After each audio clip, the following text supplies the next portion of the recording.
من هذه الكرة الخطيرة. محاولة موجودة، الفرصة إلى عبد الله، عبد الله يعيدها، التصويبة يا الله.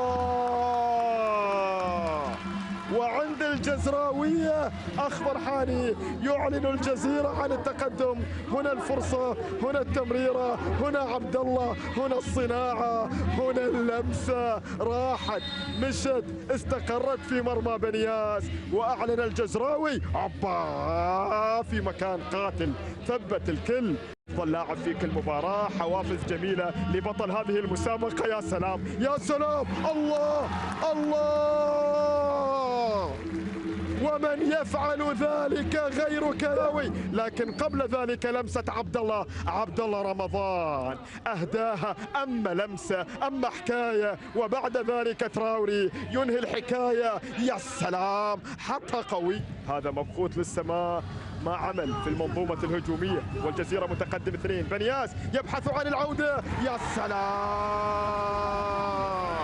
التوقيت المثالي في ترجمة الفرصة إلى هدف، وزار شباك عبد الرحمن العامري. شوف العرضية فوتها يوسف، ترك الله. لما تفوتها، لما تتركها بهذه الصورة أجمل من تمريرة اللي فعل يوسف. محبي السماوي إن حدث هذا السيناريو، بنياس بنياس بنياس، يا الله، سيناريو 2-2.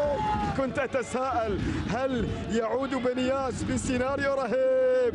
جواو بيدرو قال نعم نعم نعم نعم. جواو فيكتور قال نعم، هذا البرازيلي يعود بنياس بالسيناريو الرهيب، وبالتالي يسجل في مرمى الجزيرة، وتعود الأمور عند 2-2. يا لها من قمة ما بين الاثنين.